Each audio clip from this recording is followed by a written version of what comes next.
जवान जानवर की जो बात करते हैं ना, मैं खुद कंडम करता हूँ कि जिसने भी किया हो इससे ज्यादा हरामखोर आदमी हो ही नहीं सकता है।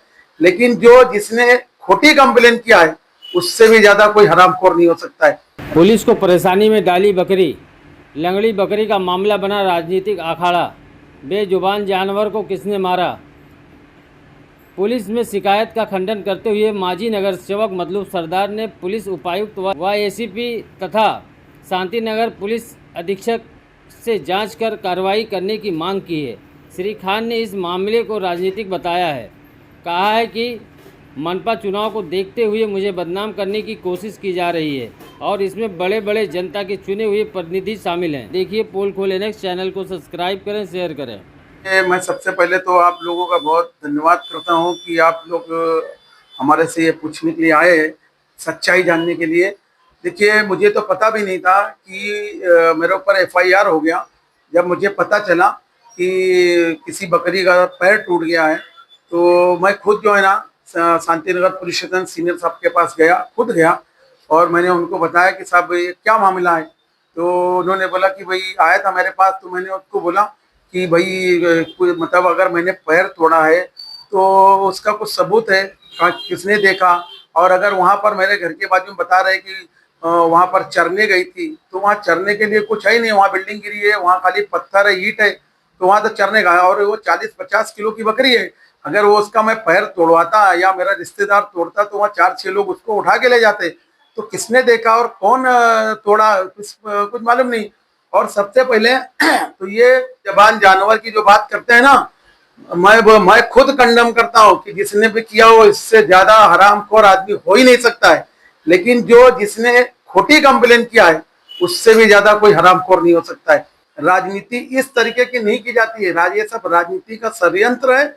सीनियर साहब को मैंने खुद मांग की है कि साहब हम इस पे आप इंक्वायरी करिए, अगर मैं दोषी हूं तो मेरे ऊपर आप कार्रवाई करिए, वरना जिसने खोटी कंप्लेन की है तो उसके ऊपर कार्रवाई होनी चाहिए।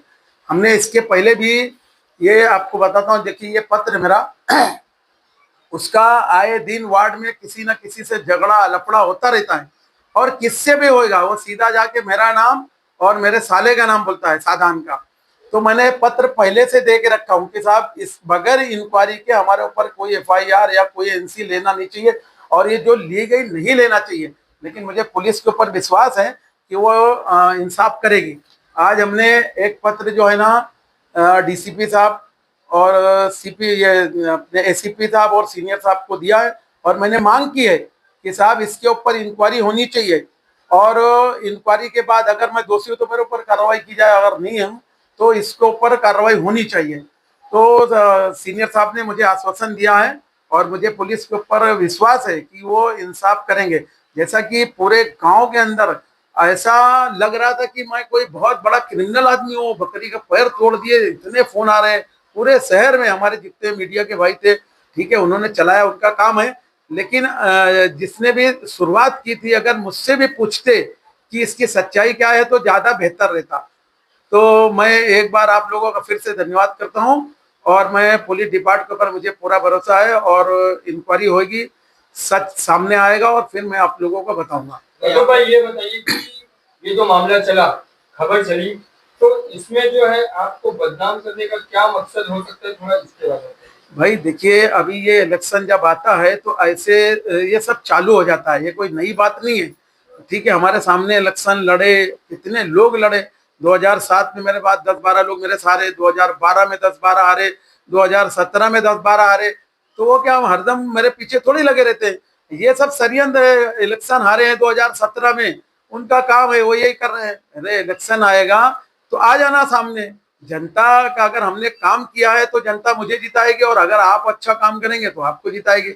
लेकिन ये जैसी हरकत कर रहे हो, हमारे वार्ड की जनता बहुत सक्षम है, वो देख भी रही है और तुमको उसी बटन दबाकर तुमको सबक सिखाएगी इंशाल्लाह। आपके ऊपर जो एफआईआर हुआ है या आपके जो रिश्तेदार पे एफआईआर, ये आपके कहने के हिसाब से पूरी तरह बेबुनियाद है? पूरी तरीके से बेबुनियाद है भाई। मैंने खुद मांग की ना, अगर मैं आरोपी रहता तो मांग करता क्या। मैंने खुद जो है ना बेजनवा बेज। और दूसरी चीज मैं आपको एक दिखाता हूँ कि बकरी पालना कोई गुनाह नहीं है, लेकिन उसके नियम होते हैं, कानून होते हैं। तुमने 10 बाई 10 का उसका घर है, नीचे उसके चाचा रहते, वो ऊपर वो रहता है। और 5 6 7 बकरी पाल के रखा है, जो दूसरे के दरवाजे पे जा रही है रात में, गंदगी कर रही है, उसका जो है वो कौन साफ सफाई करेगा। जिसका पैर टूटा है वो भी देख लो दूसरे के दरवाजे पे रात को। ये देखिए रात का 1:47 का ये फोटो है। दूसरा मैं एक वीडियो दिखा रहा हूँ आपको। ये देखिए दूसरे के दरवाजे पे है, उसका पर्दा लगा हुआ है, अगर वो सुबह दरवाजा खोलेगा तो उसको घान दिखेगा, तो वो भी मारा नहीं होएगा, लेकिन भगाने उगाने में लग गया होएगा, या वो कहीं गिर गई हो, टूट गई हो, हमारे से क्या लेना देना उससे। और मैं इतना उस तरीके का आदमी नहीं हूं कि मैं बकरी का पैर तोड़ूंगा, जानवर का तो पैर तोड़ूंगा। तो ये सब पूरा राजकरण का षड्यंत्र है, बदनाम करने की साजिश है। जानकारी के अनुसार भिवंडी के कई क्षेत्रों में बकरी तो पालते हैं लोग, लेकिन उनको रखने के लिए जगह नहीं रहती, जिससे बकरियां झुंड बनाकर दूसरे के दरवाजे पर बैठ जाती हैं और गंदगी फैलाती हैं, जिससे हमेशा विवाद खड़ा रहता है। हालांकि सरदार खान ने कहा कि अब की बार मनपा चुनाव जीतने के बाद बकरियों के रहने के लिए एक सुरक्षित स्थान की मांग मनपा से करूंगा।